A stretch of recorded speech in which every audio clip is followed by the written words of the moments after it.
Et on citait tout à l'heure le tapis de sol en mousse qu'on devait utiliser avant parce que oui, c'est vrai qu'on avait accès qu'à ça. Et c'est vrai que c'est moins cher. Et de manière générale, si vous voulez faire des accessoires, si vous voulez faire des pièces d'armes ou de ce genre de choses, pire, si vous voulez faire de l'armure, alors là, vous avez besoin d'une meilleure qualité encore. Si vous achetez de la mousse de mauvaise qualité, ça ne va pas durer longtemps parce que c'est trop souple. Vous n'avez pas la densité nécessaire pour que ça survive à une convention, tout simplement. Encore moins si vous passez sur scène. Il va y avoir des chocs, ça va s'enfoncer. Si ça s'enfonce, la peinture que vous avez mis dessus, elle va s'écailler parce qu'il y aura trop de tension. Donc utiliser de la mousse de trop faible densité ou de mauvaise qualité qui est moins chère, ça aussi, ça aboutit à un costume qui n'est pas durable dans le temps, voire même qui ne va pas dépasser une seule convention ou un jour de convention. Donc obtenir un mauvais résultat qui n'est pas durable, c'est pas vraiment une vraie économie, du moins c'est pas celle que je vous souhaite. Et alors que c'est hyper important, c'est que appliquer directement de la peinture sur la mousse, c'est très bien, mais non. La mousse, c'est élastique, ça va quand même bouger. Donc votre peinture, elle va pas tenir. Il faut la vernir par-dessus quand vous avez fini de peindre, parce qu'il faut la protéger, votre peinture, mais il faut aussi avoir une bonne base pour avoir une bonne peinture. Et moi, vraiment, quand j'ai commencé les armures, je prenais la mousse Decathlon à 3 €, parce qu'il n'y avait que ça. Et après, je mettais du tissu par au-dessus, et je trouvais des tissus un peu métallisés, donc ça réaugmentait très très vite le prix.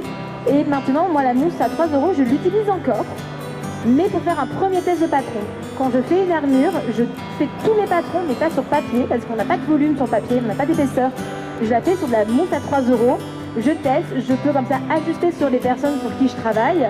Et après, je sais que mon patron, il est bon, je décolle tout, enfin, j'arrache tout, hein. C'est assez le courant, là. C'est zéro pitié. Et après, à partir de ce moment-là, j'ai mon bon patron, j'ai mes bonnes pièces, j'ai mes bons volumes, je peux les appliquer sur la mousse de bonne qualité.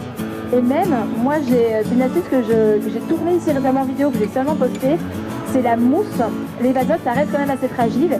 Et moi, je trouve que sur scène, on les abîme moins que dans la foule. Moi, j'ai fait des bains de foule avec des costumes, même des tissus, même des cuirs. Un bain de foule, il y a du frottement, on peut s'accrocher à n'importe quoi. Sur scène, au moins, on est un peu protégé, on a la clim à l'arrière, on est avec beaucoup moins de gens, et surtout, on est avec d'autres cosplayers qui on fait attention les uns aux autres, en fait. Et ça, c'est chouette. Mais dans les bains de foule, ça va les tuer. Et moi, maintenant, ce que je fais, c'est que peu importe la pièce d'armure que je crée une doublure en tissu que je colle entièrement à la néoprène. Parce que pour déchirer du tissu où il n'y a pas de couture, parce que vraiment, quand on déchire du tissu, c'est la couture, hein. Voilà, c'est à ce moment que ça lâche.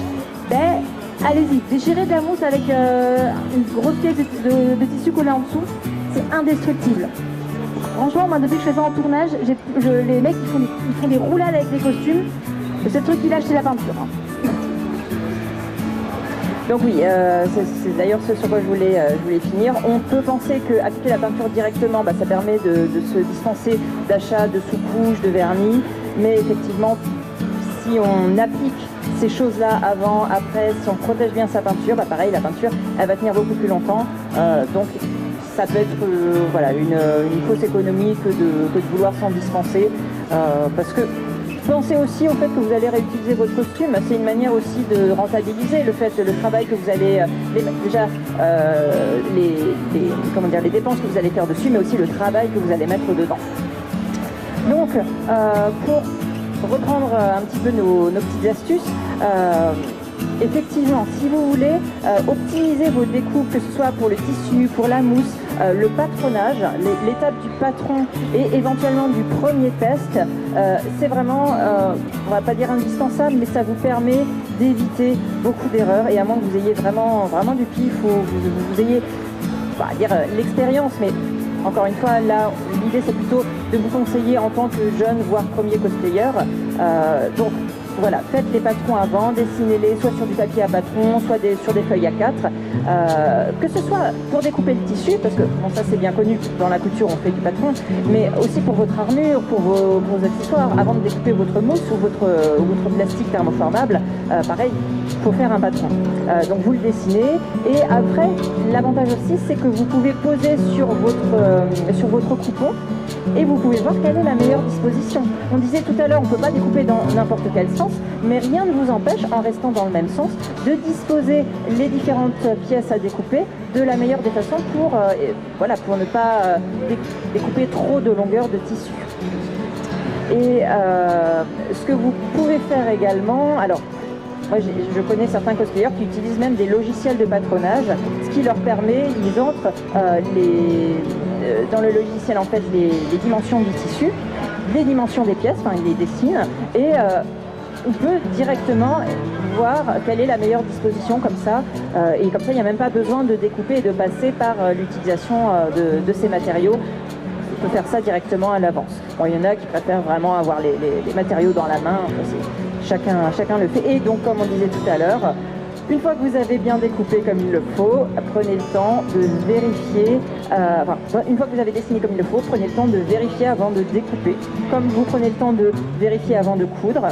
Si vous découpez, alors vous voyez, en général, un être humain c'est symétrique, donc un patron c'est symétrique aussi. Vous avez d'un côté une pièce qui va être dans un sens et de l'autre côté une pièce qui va être dans l'autre sens. Erreur classique, on découpe deux pièces dans le même sens. Et vu qu'on n'a pas deux bras gauche ou deux bras droit, ça ne sert à rien, évidemment.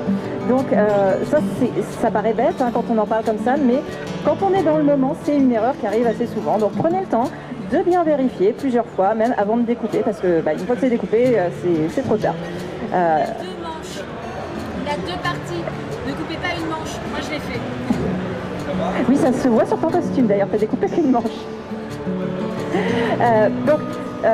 Voilà, ça c'est des petits conseils pour quand on commence la découpe des matériaux. Ensuite, une fois qu'on a découpé, une fois qu'on a bien tout ce qu'il faut, où il faut, et qu'on a cousu, que tout est bien, il nous reste ce qu'on appelle des chutes.